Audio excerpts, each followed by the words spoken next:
In this lesson, I'll show you how to use the Simplex method to solve maximization problems. This is question 6 in the series. The question reads, a farmer raises only goats and pigs. She wants to raise no more than 16 animals, including no more than 10 goats. She spends $25 to raise a goat and $75 to raise a pig, and she has $900 available for this project. Each goat produces $12 in profit, and each pig produces $40 in profit. How many goats and how many pigs should she raise to maximize total profit? The first thing that I want to do is create the objective function. And we're told that to maximize profits, she earns $12 per goat, and that's shown right here, and $40 per pig. So we can write this down as 12 x sub 1, which I'll use to represent goats. Let me make a note of that. X sub 1 plus $40 per every pig, which I'll represent as x sub 2. And that is equal to z, which is my maximum profit. We're also given many constraints. In fact, if you reread the sentence, we're told that she wants to raise no more than 16 animals. So if you add x sub 1 plus x sub 2, the total number of pigs and goats, that cannot exceed 16. That's one of our constraints. Notice that it's an inequality. Another constraint comes from this sentence. She spends $25 to raise a goat and $75 to raise a pig, and she only has $900 available. So $900 is the maximum amount that she can spend, and we're told that it's $25 per goat and $75 per pig. I'm going to call this constraint 1, constraint 2, and this is my objective function, OF. My last constraint comes here, where we're told that she cannot include more than 10 goats.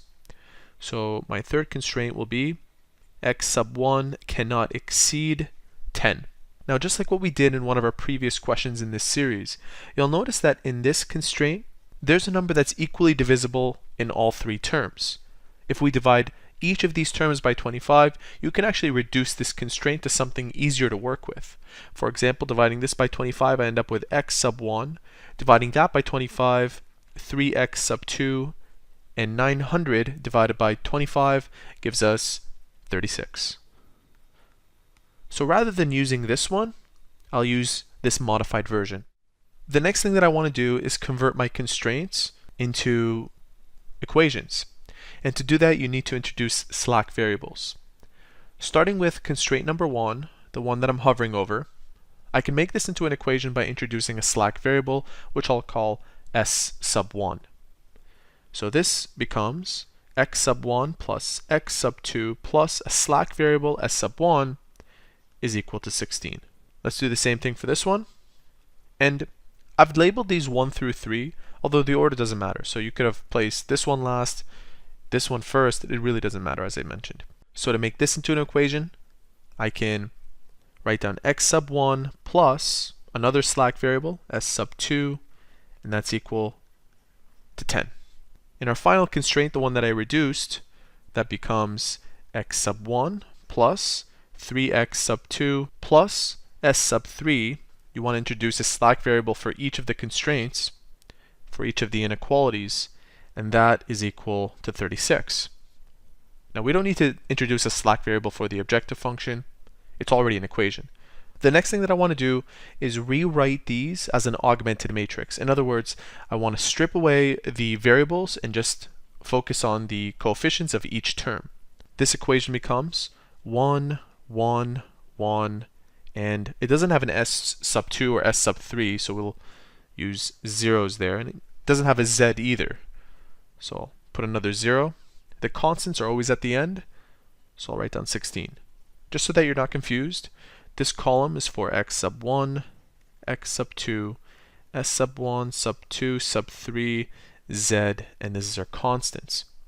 For this equation, we have 1, no x sub 2, no s sub 1, but we do have an s sub 2. That's 1, 0, 0, and 10.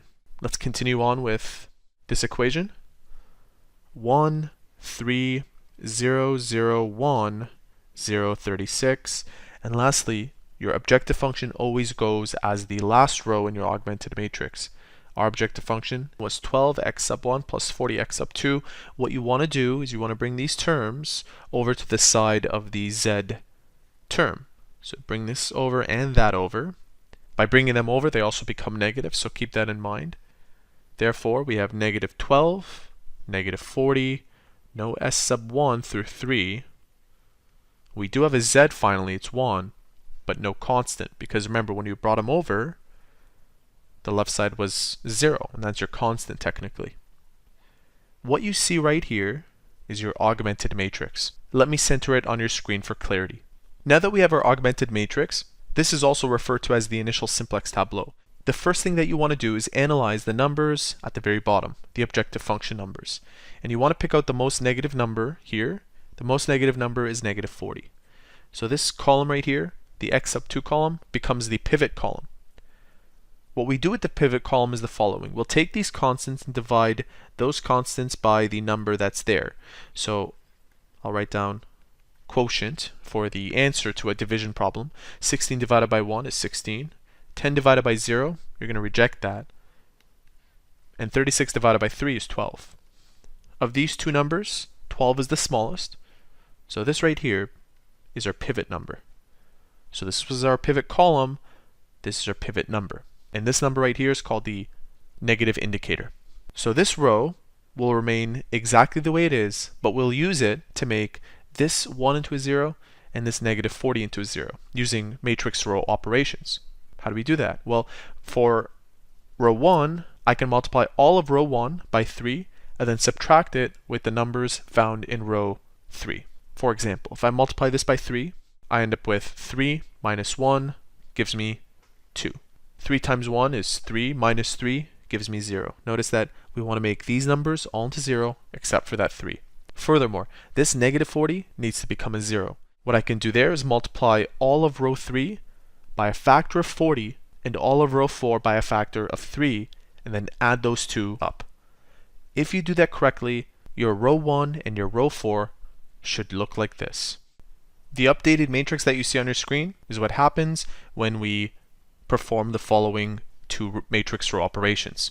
Once you've completed the task of making these into zeros, you once again want to analyze the bottom row, your objective function, to see what is negative. As you can see, none of these numbers here are negative, so you can stop the process.